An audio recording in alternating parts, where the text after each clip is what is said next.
Hello students, welcome back to the 7th video of this playlist. So in this video, we will be solving question number 7 from M1, that is Mechanics 1, January 2024 paper. Okay, so let's see what's the question number 7 from this paper is about. So basically, the concepts behind this question number 7, it's from vectors chapter, that is chapter number 3 of your Mechanics 1 textbook. So in order to be able to solve this question, definitely you have idea about the concepts that has been discussed in chapter number 3 of your Mechanics 1 textbook. So let's get started with question number 7. Okay, so in question number 7, I and j vectors, I and j are horizontal unit vectors directed due east and due north. Okay, we already know I is the vector that represents the direction along the positive x-axis, which is the east, due east, and j vector, it shows the direction along the y-axis, positive y-axis. This is basically what? Due north. Okay, fine. So at midnight, a ship S is at the point with position vector 19i plus 22j kilometer. Okay, so the ship travels with a constant velocity of 12i minus 16j kilometer per hour. The velocity is given, the position vector is given. Okay, now part A asks here to find the speed of S. We need to find out the speed of the what? Ship, right? So speed is what? The velocity vector is given, so speed will be the magnitude of the velocity, right? So we need the speed, that is the magnitude, right? So velocity is how much given? V is basically here, it is 12i minus 16j, right? 12i minus 16j meter per second, right? It is kilometer, sorry, this is kilometer per hour, if I'm not wrong. It is kilometer per hour, yeah, it's kilometer per hour. Okay, so we need the speed, right? So speed is how much? The modulus, isn't it? So this is what? Square root of 12 square plus 16 square. Okay, so that much kilometer per hour. So the speed modulus of the vector, velocity vector, this is how much? 12 square is 144 plus 256, that would give you 400. Square root of 400 is 20 kilometer per hour. That's the speed of the ship S. That's it. Next is part B. For part B, they are asking, okay, before part B they have said something at time t hours after midnight. Okay, t hours after midnight, the position vector of S, ship S, is vector S, kilometer. Okay, for part B they are asking to find an expression for S in terms of I, J and T. Okay, so we need the expression for the position vector of the ship S after t hours of midnight. Okay, fine.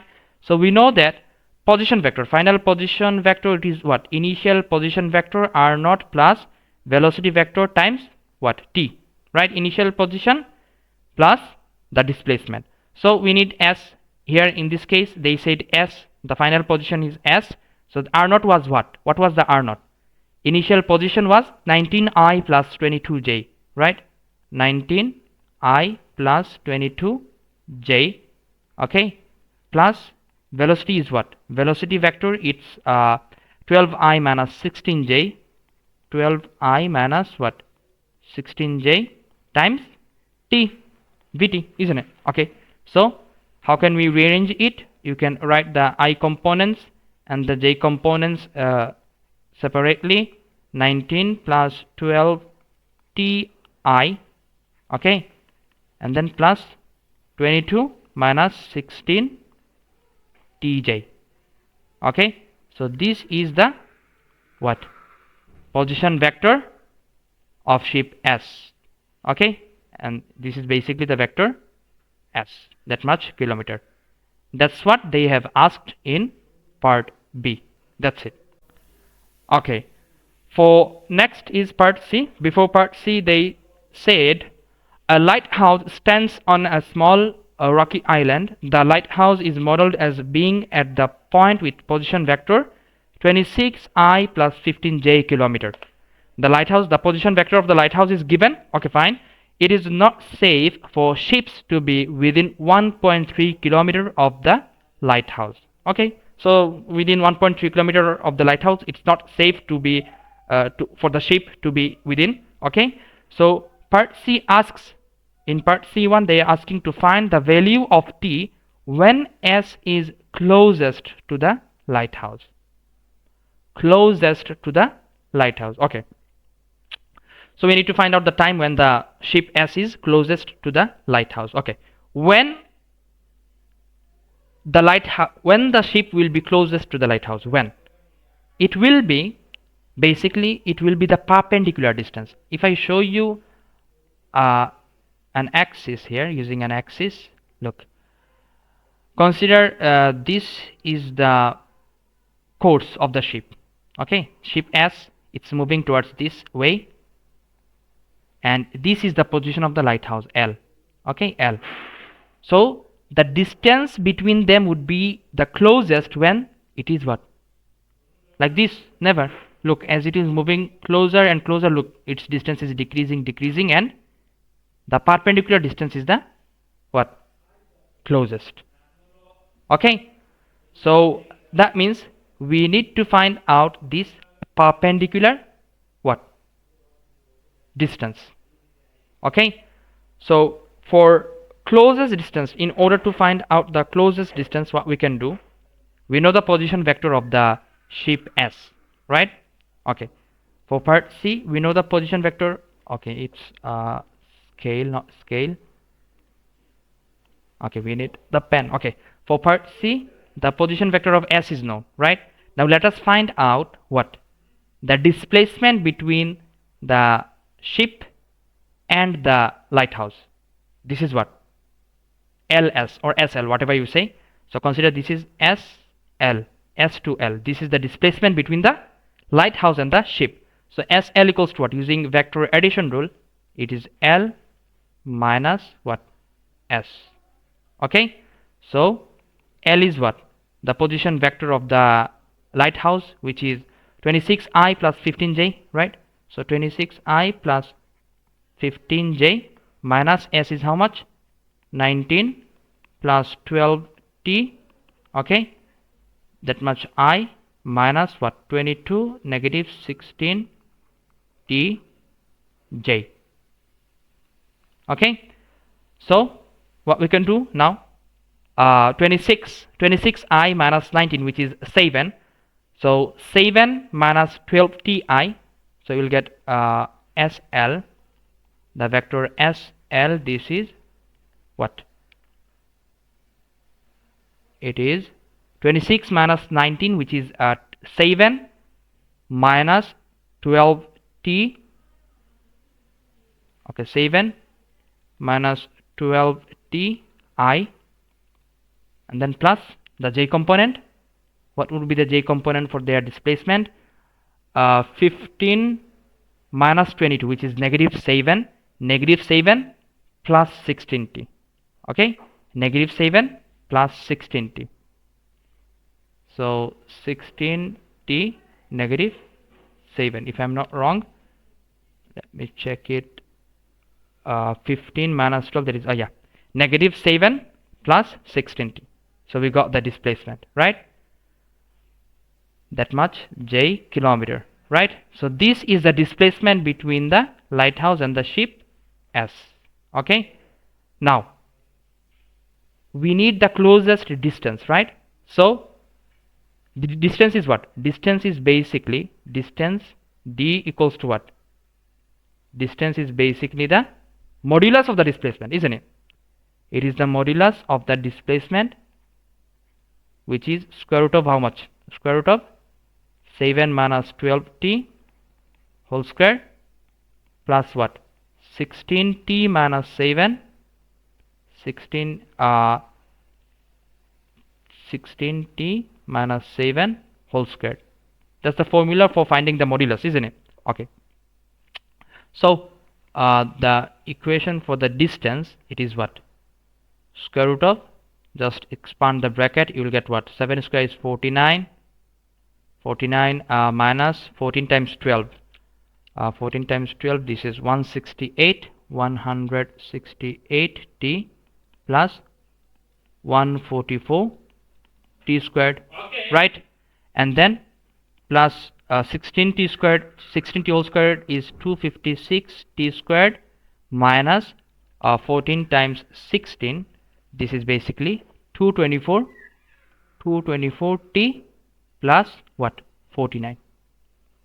Okay, so we need the distance. So d equals to how much? If you simplify this, the quadratic term within the square root, what you will get? 256t squared plus 144, that would give you 400. So 400t squared, negative 168, negative 224. Okay, negative 168, negative 224, that would give you negative 392t, and 49 plus 49, this is nothing but 98. We got the distance equation for the distance, right? Now there's a concept. What's the concept? Look, the distance, the equation for the distance, it's basically a quadratic equation. Since it's a quadratic equation, we know that a quadratic equation has a turning point, right? And this turning point, it's basically dependent on the coefficient of the squared variable, right? So in that case, what's the squared variable here? It is t squared. The coefficient of t squared is what? It's 400. It's positive. That means this quadratic equation has a minimum turning point. Okay, and if this quadratic equation has a minimum turning point, and if we can find out the minimum value of this quadratic expression, then this quadratic expression is representing what? The distance between the lighthouse and the ship, isn't it? So that's why we will now focus on finding the minimum value of this quadratic term. Okay, so consider if you consider what, y equals to 400 t square negative 392 t plus what, 98. Then if you differentiate it, dy over dt, it is 800t minus 392. Fine. So at minimum point, at minimum, what would be the case? At minimum, dy over dt is equals to 0, right? It is equals to 0. So what we can equate here, 800 t minus 392, this is equals to 0. Now we can easily get the value for t, which is 392 over what, 800. So this is basically 0.49. The value for t, we got 0.49. Okay, so they asked in part C1 the value of t when s is closest to the lighthouse. So this is the answer for part C1. Okay, this is for part C1. Done. Next is part C2. In C2, they are asking, hence determine whether it is safe for S to continue its course. Okay, so we need to deduce whether it is safe or not for the ship S to continue or to continue its approach. Okay, so why they asking this?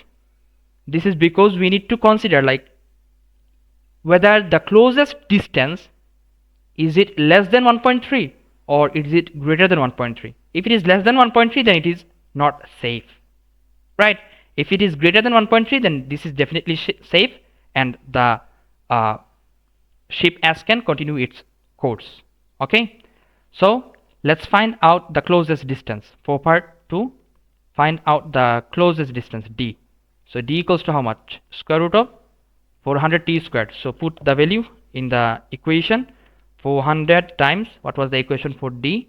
400 times t squared, 400 times 0.49 squared minus 392 times 0.49 okay, plus 98. So you will get 49 over 25. Square root of 49 over what?